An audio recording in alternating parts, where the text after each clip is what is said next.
Welcome to the Well Woman Show, where we interview women executives, leaders, and entrepreneurs. And you're listening to the Well Woman Show, where motivated women achieve fulfillment and well-being. You're listening to the Well Woman Show. Take time for myself by coming to things like Well Woman Drinks. To be accepting of myself no matter what. Step away from judgment as much as possible. You're listening to the Well Woman Show.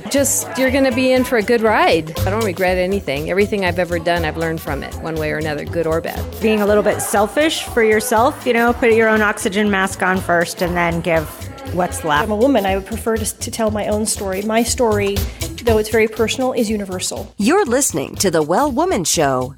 And now your host, Giovanna Rossi. Hi, Giovanna Rossi here, and welcome to another episode of The Well Woman Show, where I interview women leaders, executives, and entrepreneurs about their lives and their road to becoming and being who they are today. Are you at the top of your game professionally, but feeling burned out, or finding it hard to focus on your goals, or unfulfilled personally? Or are you in transition, simply juggling so many things you find it hard to take care of your own needs? Well, you're not alone. We all need to activate the 4 universal superpowers. These are the internal strengths and abilities we all already have, but don't use all the time. Superpowers can be cultivated, and they include awareness, intuition, action, and acceptance. Toward the end of the show, in a segment called Superpowers for Success, I ask my guest about her superpowers, and the answers will give you the strength, perspective, and power to live a well woman life. I'm so happy you're here, so thanks for tuning in. This episode of the Well Woman Show is brought to you by Collective Action Strategies, supporting organizations that support women and families, and by Well Woman Life Movement Challenge Quiz, your resource for living your best life. If you're in burnout or major transition, this is your time to figure out what's holding you back from making the changes you need to make in order to live your fullest, most joyful life. The cause of all of our challenges, personal or professional, can actually be rooted in the lack of internal superpowers and or external supports. Our Well Woman Life framework tells you which stage of the Well Woman life cycle you're in and what to do about it so you can truly live your best life. You can find out more at wellwomanlife.com/quiz. Have you reached some of your goals, but it's not sustainable, or you know there's more for you, and you're wondering what's next? Wondering how you can make the impact you know you really want to? Do you need help developing your leadership capacity? If you want more intense support to articulate and accomplish your goals, you may benefit from the Superpower Mentoring Program. I don't often offer this.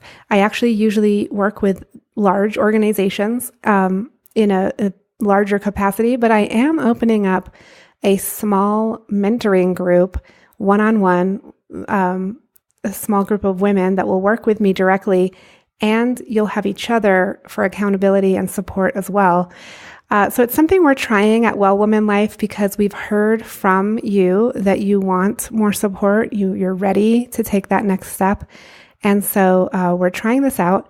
You can go to wellwomanlife.com/workwithgiovanna. And I am going to share with you the framework that I developed based on my both academic and practical background in policy and systems change. And I developed this framework called the Well Woman Life Cycle Framework to really help women identify their challenges and where they are in the Well Woman Life Cycle so that we can then figure out what you need to do next. And depending on where you are in the Well Woman life cycle, there are different things that you should be focusing on. So you might be focused on the wrong thing or at the wrong time. And, those kinds of supports can really launch you into your next level of your best life. So if you're interested in that, we are going to be starting that in May. If you're listening to this in May 2018, go to wellwomanlife.com/workwithgiovanna, Giovanna. And the dates are there. We're going to do monthly webinars with the group and with me presenting.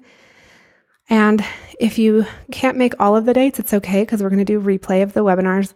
But it also includes one-on-one mentoring with me. So if you have a big goal that you want to reach, or you're in a major transition, or totally burned out in your professional life or your personal life, this work can really, really help you. So I'm excited to hear from you. Go to wellwomanlife.com/workwithgiovanna if you think it might be right for you. Okay, let's get on with the show. I'm so thankful for support from Natural Awakenings Magazine in New Mexico, a monthly green, healthy lifestyle publication, and for support from High Desert Yoga, promoting optimum physical health, clarity of mind, and spiritual inspiration for all. I'm so excited about this episode. It was very cool. We had Facebook here in my hometown where I live to do a community boost, and they came in basically and brought their whole team and lots of educational workshops for the business community. And I was able to sit down with the head of education and training for Facebook with Amy Brooks. And we had a conversation, and I think you'll really get a lot out of this. Today's topic is how to give great feedback to people you're working with. And hopefully by the end of the show, you'll be inspired to flip the feedback conversation to see it as an opportunity instead of an obstacle. So on the show today, as I said, is Amy Brooks. And it's so interesting because when I sit down with these women leaders to start the interview, I don't necessarily know where the conversation is going to head. And in this conversation, we really ended up talking a lot about leadership and what qualities she looks for in a leader and how she gives feedback as a leader and a manager. And I thought that was a great topic because that is super challenging. And she offers her tips. And then we also offer a free giveaway this week, which you can download at wellwomanlife.com/116show. And it helps break down the SBI feedback framework, which is situation, behavior, impact. And I think you'll find it very useful if you're a leader, if you manage people, and even if you just want, better communication skills for anybody, really. So Amy Brooks is living her best life at Facebook, leading the business education team, which enables people and businesses to grow, learn, and better leverage its family of apps and services through the Blueprint program and help centers. Outside of work, Amy enjoys travel, wine, and shenanigans. And I could tell that when I met her. She just looked like she was a lot of fun and would definitely get up to some shenanigans if she could. So that's kind of where we're headed with this conversation today. So I think you'll really enjoy it. And I want to let you know that you can continue the conversation with us in the Well Woman Life community group at wellwomanlife.com/Facebook. And also, this topic really dovetails nicely with our Well Woman Life framework, which tells you which stage of the Well Woman life cycle you're in and what to do about it so you can truly live your best life. You can find out more and take the quick 2-question quiz at wellwomanlife.com/quiz. And the feedback I've gotten from this has been so amazingly intense, really, because people, find out that they're in a stage that they really didn't know, or it confirms where they are and gives them some tools for moving through that. And so there are 4 stages in the Well Woman life cycle, and I talk about that in the when you go to that link, wellwomanlife.com/quiz. And for those of you who find that you're in burnout, which is actually the responsive stage, or if you're in transition, which is the active stage, you really might be interested in the mentoring program that I'm opening up this month. So you can go to wellwomanlife.com/workwithgiovanna to find out more about that. And it's a small group. It's one-on-one mentorship, but there is a small group component to it. And I'm not taking on a huge amount of women into this, So if you're interested, you should go and check that out right away. And it is, it's really transformational. And so if you are thinking to yourself, I really want to see a shift in my life, you're at the top of your game and like kicking ass, but you're totally burning yourself out, or you're needing to switch directions or focus on your personal life instead of your professional life, or the other way around, and you need some support for that, this is a great program for that, because we identify right away what your unique superpowers are and how to really focus in and focus those superpowers in so that you can create massive, massive shifts quickly. And some of the tools that I help you with, to do that. So definitely check that out if you're up for it. Check it out. I kind of explain it like this. We're on a fast moving train, right? We're high achieving women. We're doing a lot. But we slow the train down just slow enough for you to jump on with us. And then we keep going and we take you with us on this journey that's amazing. And we do awesome things. So if you're up for that, check it out at wellwomanlife.com/workwithgiovanna. And now to my interview with Amy Brooks. I'm speaking with Amy Brooks here at the Facebook community booth in Albuquerque, New Mexico. Welcome to the program, Amy. Thank you for having me. I'm super excited to sit down with you because I have experienced this event the last couple of days, and it's really rather impressive and overwhelming how much work was put into Facebook coming here and putting on all these workshops. Can you talk about what your involvement was and why it was important to do this? You bet. So my team is a team called Facebook Blueprint, and what we do is create learning for exactly the people that this event targets, for small businesses. So, for instance, we have 80 online courses available now, and then we created some of the content for this actual event. So it was, my team is very passionate about enabling small businesses, and so it was an easy ask for my team to get them involved in this. They were very keen to create the content and look at what the needs were of this community and build some content to address that. Okay. And you announced an exciting partnership with the local community here yesterday. Can you talk about that? You bet. So right now the announcement's been made. We're looking to target the fall semester of this year. And what we're looking to do is take some of the content, and some of it will be some of the content that was presented here, and other digital skills laddering up to enable people toward a certificate program. And so again, that'll be launching in the fall. And so that's a certificate program in digital marketing. Correct. At the local community college, Central New Mexico Community College. That's correct. And that, I understand that's the first kind of partnership or collaboration with a community college. Is that right? It is. And I can't tell you how much, as a native New Mexican, and that being one of our first partnerships, how cool I think that is. I'm really excited about it. That's awesome. Okay, so you're a native New Mexican. Where are you from? I grew up in Belen, just south of Albuquerque. Oh my gosh, very close to the new Facebook data center. Indeed it is. Okay, so are your relatives like down there working on it? They ask real nice, but no, they're not. All right, so what are you doing at Facebook and as head of partner training and certification? What are you doing to improve the lives of women specifically? Like, how are women being impacted by your work? I love that question. So through the training that we've created, we make sure that we are creating it in a space that enables women. The content is better because of the diversity that we include in our analysis and development of that content and who we create it for. And then conversely, on my team as a leader, I'm very cognizant of having diversity and gender equity on the team. It's something I'm very passionate about. And so having younger women join the team and mentoring them is something that I really, really enjoy. And so you talked about the idea that including women actually improves the process and the product. Can you talk more about that? It's including women and any other group improves it. If we get too myopic in any one direction, the content only serves that audience. And so we want to make sure that we're servicing all of those audiences.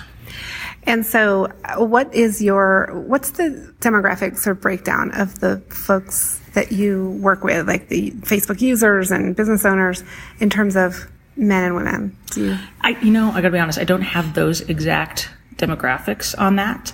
I do know that we target both men and women equally with the businesses, and that the businesses we engage with, the women-owned businesses, the feedback that we've gotten from them has been exceedingly well received with that audience. And how did you come to do this? Like, what is your background to become, head of partner training at Facebook? So I got my degree in speech language pathology. So it was a little bit of a stretch to get here. A large part of that, though, was partnering with learning institutions. And around Y2K, there was not enough people training in the software space. And so I made the jump into that.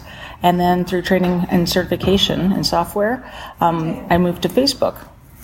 And they had a need to create an externally facing training program. And so I was lucky enough to be the one to head that up. And so it went from speech language pathology to working with software to getting to Facebook, and now I get to work with small businesses, which I grew up in small business, so this delights me to get to come full circle in this way.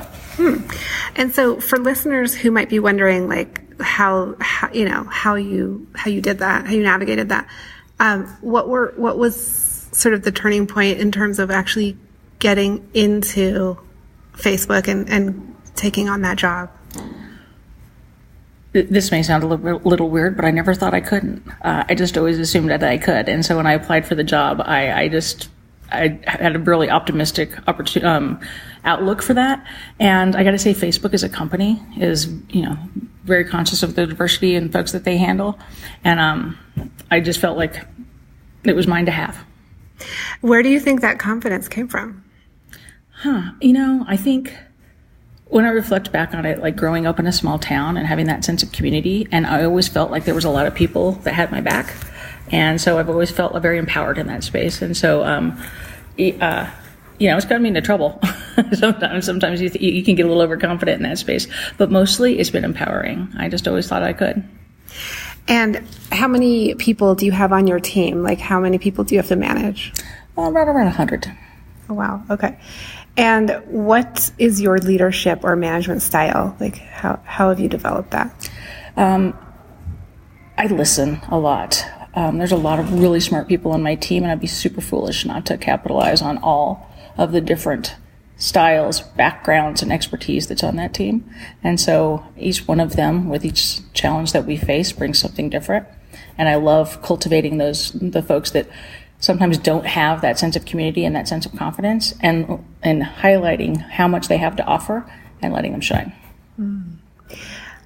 Okay, so we're going to move into a segment called Superpowers for Success.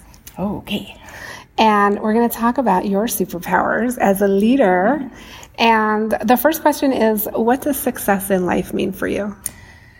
So it's actually, we've talked about it a lot already. So I want to have success to me is having a team that feels empowered to succeed.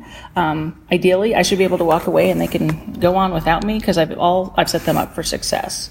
So like professionally, that's how I feel successful. And then being involved in events like Facebook Community Boost, and then taking that and rolling it externally and creating the content that we create to empower businesses, women-owned businesses to grow and get stronger. That just feels so good. And what about in the non-work areas of your life? What is success in that area? It's a lot of things, I think, in that space. Sometimes it's just getting a good night's sleep. That's a big win.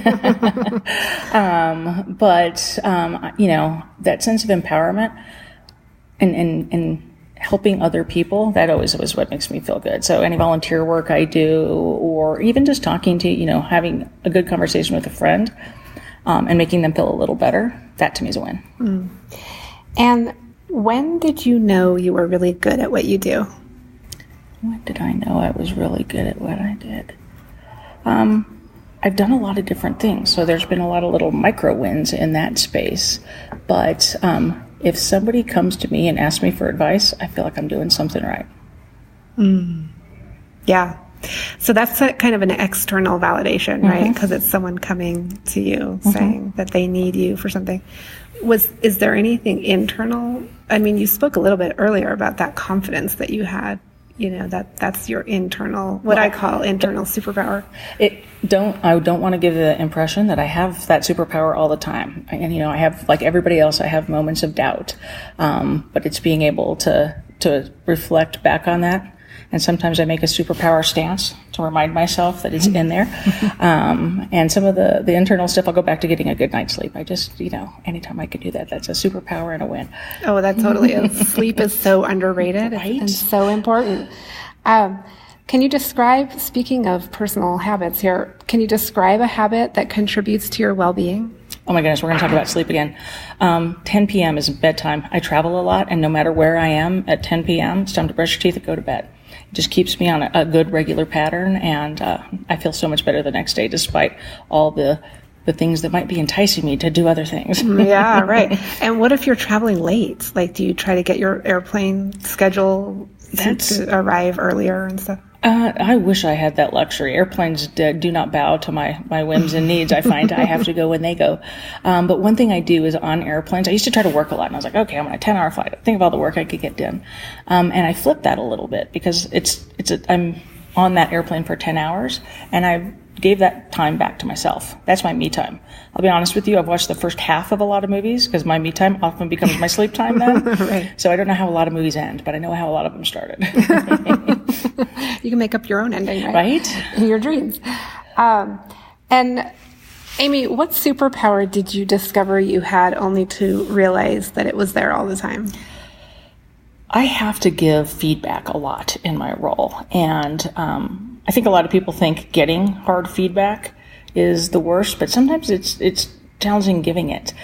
And what I've always strived to do is present the feedback as an opportunity. It's not an obstacle, it's an opportunity.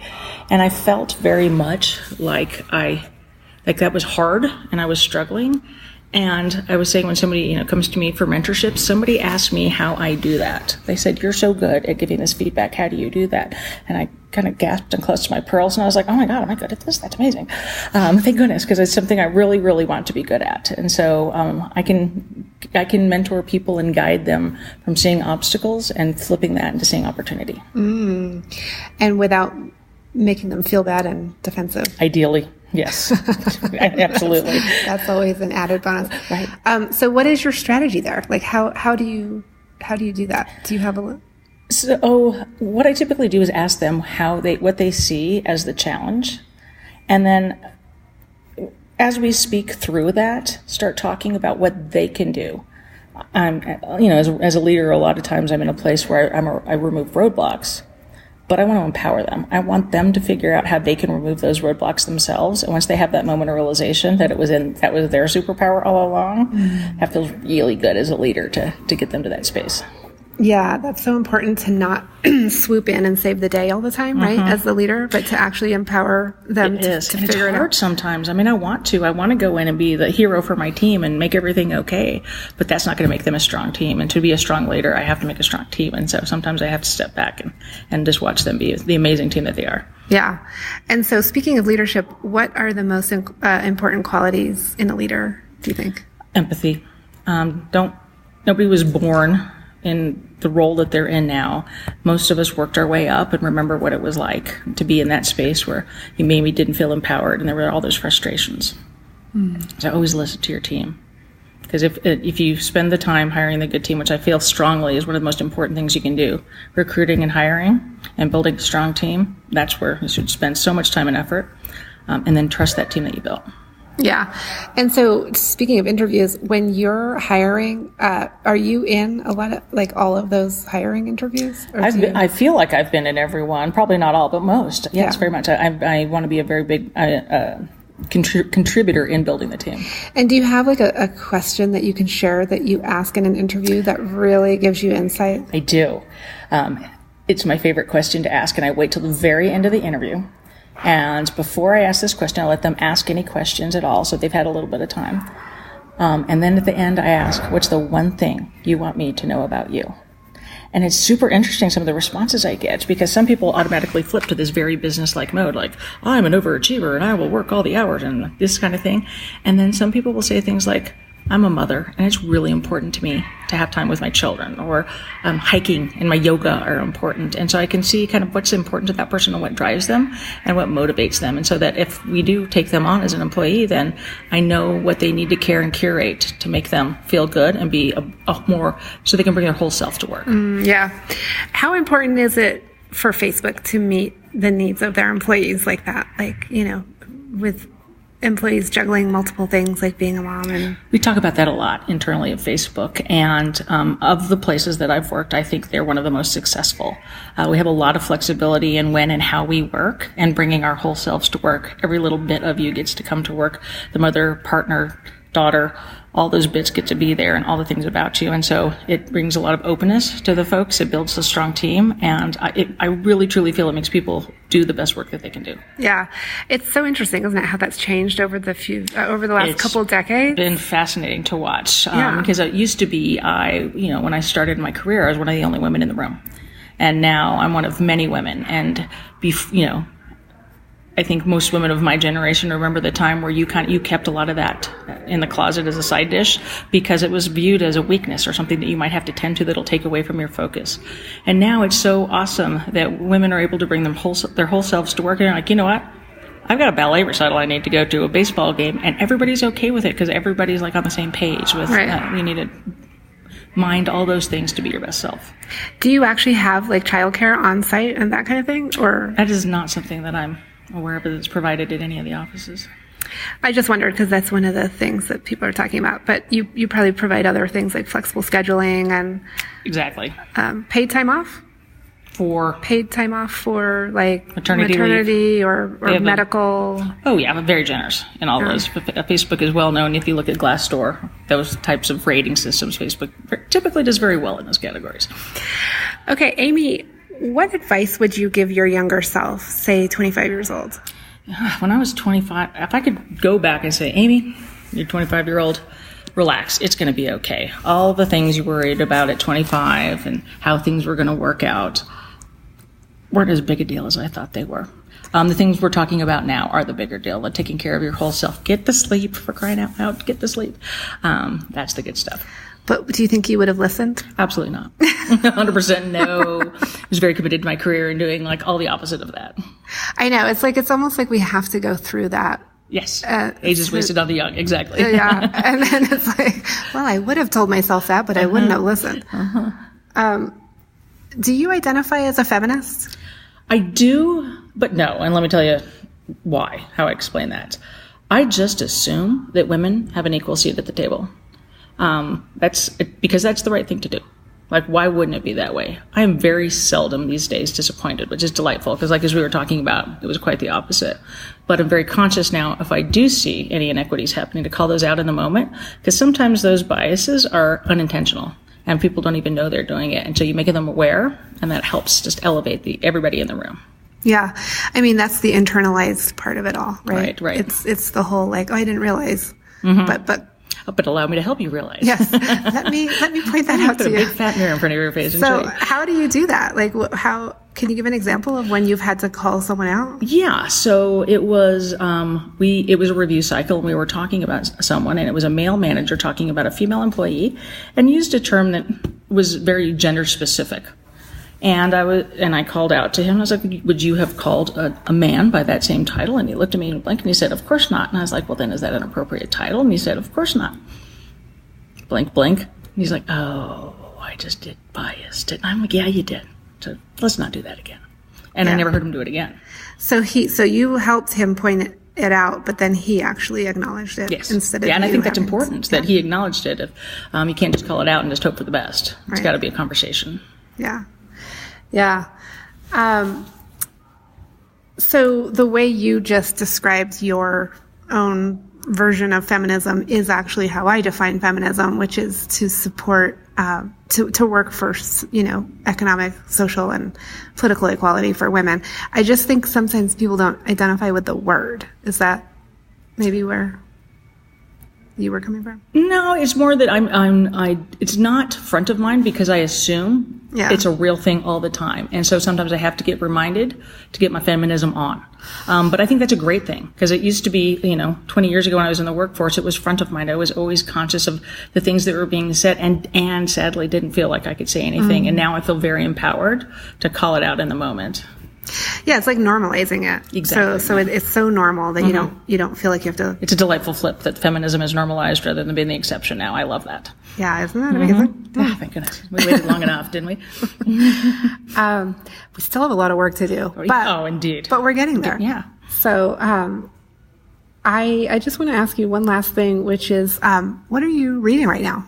Or what do you do like to decompress? I'm not actively reading, but I do actively binge watch. And right now, Lost in Space has a reboot. I'm really into, because it reminds me, I watched it as a child, and now seeing it with much better special effects is my jam. So I'm really enjoying the reboot of Lost in Space. I love it. Well, Amy Brooks, thank you so much for being on the program today. It was a delight. Thank you for having me. That's it for our show today. Remember, if you need support to live your Well Woman life, head over to wellwomanlife.com/Facebook to join us. Our monthly live event, Well Woman Drinks, brings women together to share our successes and challenges as women, leaders, moms, aunts, sisters, and all the other roles we carry. If you'd like to attend a Well Woman Drinks near you, or if there isn't one in your city yet and you'd like to start one, email info@wellwomanlife.com. If you enjoyed the show, please take a moment and subscribe in iTunes and leave a review. This helps raise visibility, which is super helpful when it comes to producing the show every week. For feedback, comments, or just to let me know you were listening today, find me on Facebook, Twitter, and Instagram @WellWomanLife. I'm Giovanna Rossi for The Well Woman Show. Until next time, have a super powerful week.